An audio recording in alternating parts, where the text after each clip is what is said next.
Hi everyone, welcome back to the channel. So today we're going to go ahead and finish up our Memory of Light review. So it kind of took me a little bit to realize after talking for like over an hour about a Memory of Light, I was like, oh, I didn't really talk about Rand at all. I didn't even go into any kind of detail about his part in the last battle. And I'm like, wow, that was a major mess up. So then after that I was kind of thinking like, oh, maybe I could do it as a part of his character breakdown painting video that I'm planning.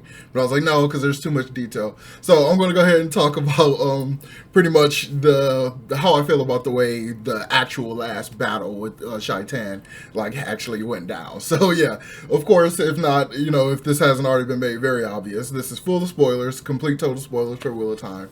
So yeah, please make sure you hit that like button and subscribe to the channel if you haven't done so already. And let's begin.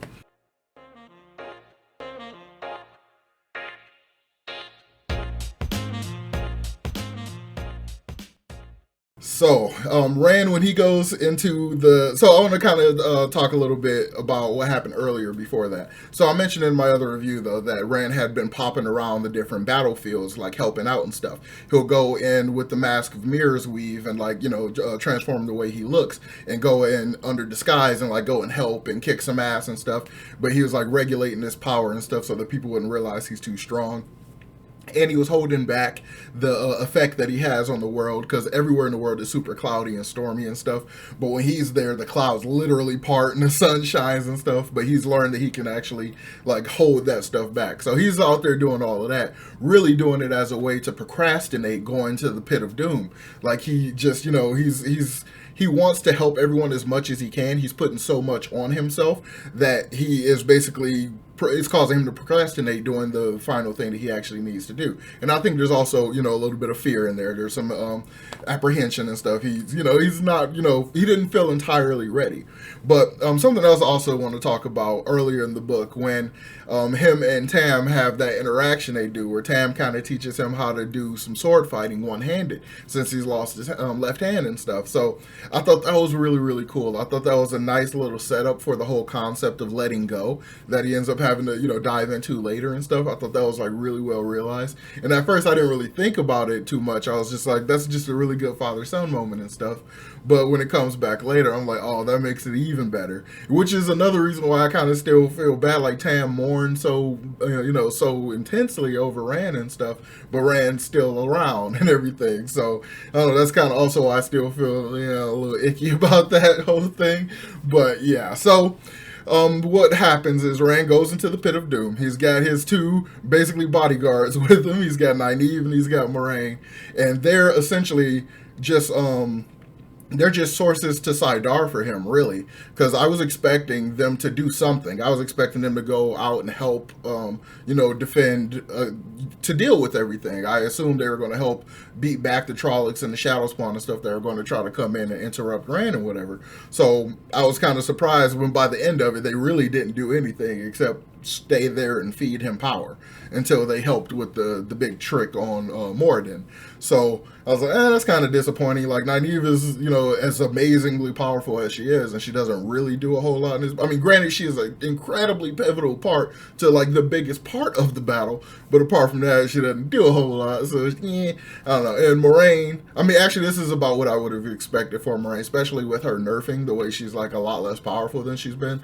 But I don't know if I don't know. To me, it kind of feels like she's Moraine, so of course she's there. But if she's so much less powerful than she was she really a good addition, as far as the Saidar pool? But I don't know. We got like a really, really strong one in Nynaeve, and then Moraine's not very strong. I don't know. The reasoning, I guess, is neither here nor there. But like the fact that I can't just easily brush it off means, yeah. So that's the best way I can articulate it. I really kind of do wish they would have done a bit more or had, a nice little flashy scene or something. Something. It's fine. But I almost completely forgot about Tam as well. Not Tam, but I'm sorry, but Tom as well, because he basically goes off and like does almost nothing in the battle. He's basically like there's the army out there fighting the Shadow Spawn, trying to stop them from getting into the pit, and then there's Tom basically at the actual doorway or whatever. And so he's just hanging out there, and like we basically don't see him for most of the book. We don't hear anything from him or anything. But then we cut to him and get a POV. And this is another instance of Brandon's Cosmere showing. This really feels like he wrote Tom like he would write Wit, how he would write Hoyd, his reoccurring character in all of his Cosmere books. Like, it is so, like, he really gave me so much, like, Wit from Stormlight Archives. He really gave me so much of that energy, and I just really liked I liked it, though, because, like, Wit is a lot of fun, but he didn't really feel like Tom. So him just kind of sitting there composing a ballad, like composing a song for the whole thing, while just casually, just ever so casually knifing the crap out of people. Like, when that one, I believe it was one of the Black Aja sisters, like, came in disguised. She had, like, the mask of mirrors on, and Tom just like, she's not walking correctly. Like, that's not how that person will walk or whatever. So he just knifes her in the back of the throat and, like, kills her and stuff, and just drags the body over to this little pit he has where 5 other bodies and stuff is in there. I'm like, that is just so low-key badass. Like, that's just so insanely badass. But it gave me so much Hoyd/Wit energy from Stormlight Archive. So I feel like that was clearly another instance of Brandon's Cosmere showing. But apart from that, so the actual battle. So before, I was also wondering too, I speculated in my previous review, previous review, whether or not the battle would be like an actual duel. Because I've always seen Shaitan, the Dark One, the Shadow and stuff, as a deity force, like as something on that scale. So I'm like, there's no way you're just going to have like a sword fight against this deity thing. Like, so that's just not a thing. So I like the way we kind of were able to have our cake and eat it too, with Rand having a sword fight with Moradin, but he also having this battle of wills against Shaitan. So I thought it was really, really well done. I liked the sword fighting and stuff, even though after everything else in the book, I kind of feel like almost Moradin and Demon Dread should have been swapped, because like Demandra so desperately wanted to fight Rand and stuff like that, and we never really got to see that. But in hindsight, it makes sense, because Moradin is the one like yelling about oblivion and stuff and desperately wanting to die and like not have to deal with the Dark One or the light or anything. He just wants complete oblivion and just be done. So like, I kind of get that, especially for the body swap thing. So like, that all kind of makes sense to me a little bit. But yeah, as far as the actual just sword fight and stuff, I feel like it would have been more appropriate to be Demandred. But I liked it. I thought it was cool. Like, I mean, granted, it's a little convenient that Rand, after like one little lesson and he learns to let go a bit, he's still a badass sword fighter with one hand, even though all of his training and all of his skills is predicated on, you know, double-handed kind of skills.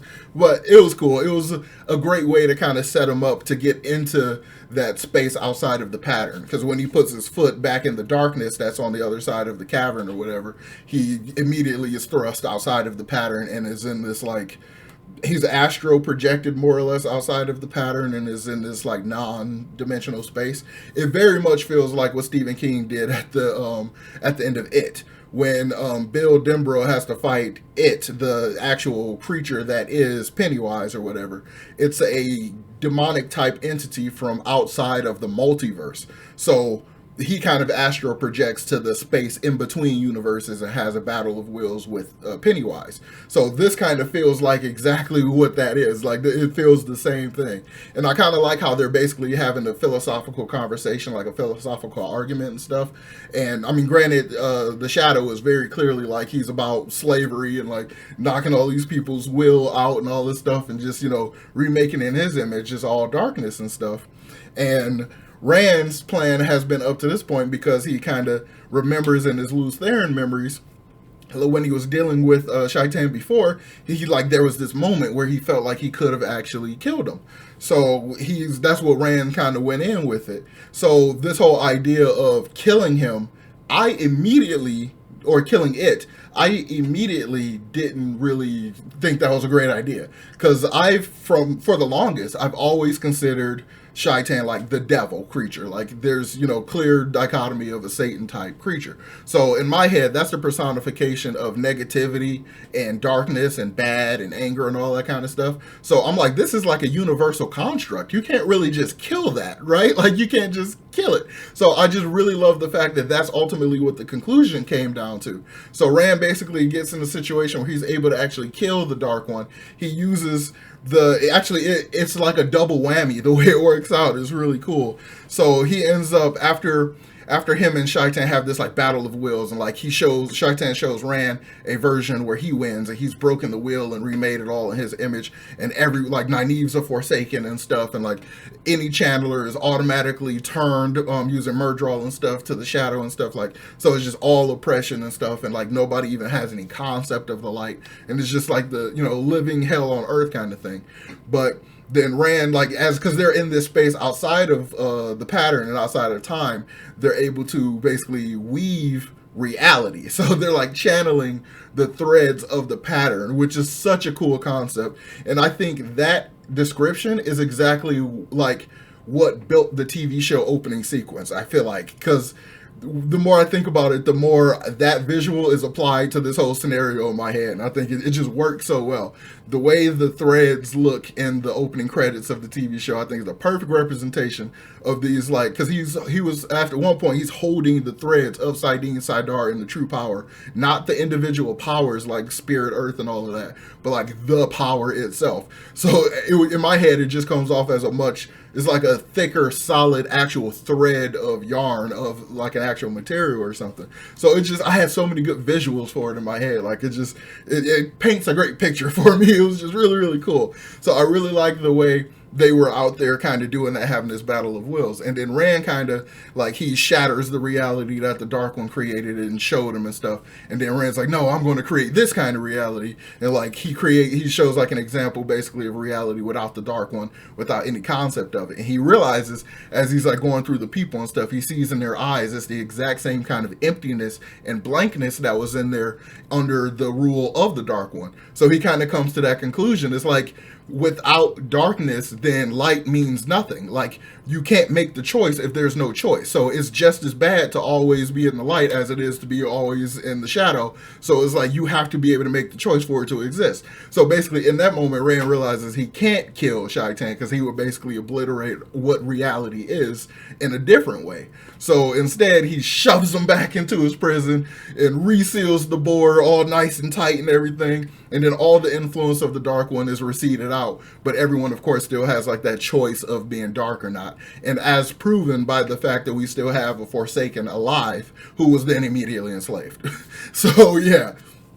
So I really, really enjoyed the way the final battle was done. I really, really like how they went about it, because I was very concerned that he was going to just like fight Shadow Haram, because like as soon as we get into the cavern or whatever, it's made clear, oh, like there's this husk of a Murdral sitting there or whatever. It's like all dead, and you know, skin and stuff is messed up. So I'm like, oh, so I guess that is true. Like Shadow, he was a actual avatar of Shaitan. So like that's interesting. Like that's a whole different, I feel like I would have taken that character creature like a lot more seriously if I had solidly committed to that concept, because I thought it was a bluff personally. I just kind of felt like it was a bluff, but so I guess it totally was. So I just like the way that whole thing kind of works out, because I assume it was just going to be like some kind of basic generic sword fight or something, but we're able to have both. We got a solid sword fight that was interesting to watch, and we got a great battle of will / magical battle.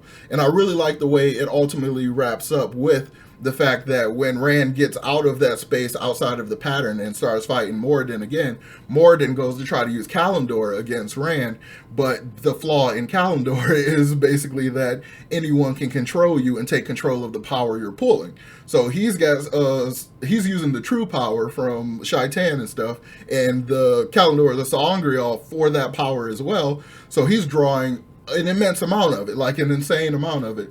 And then the girls, Nynaeve and Moraine, take control of him because of the way the flaw works.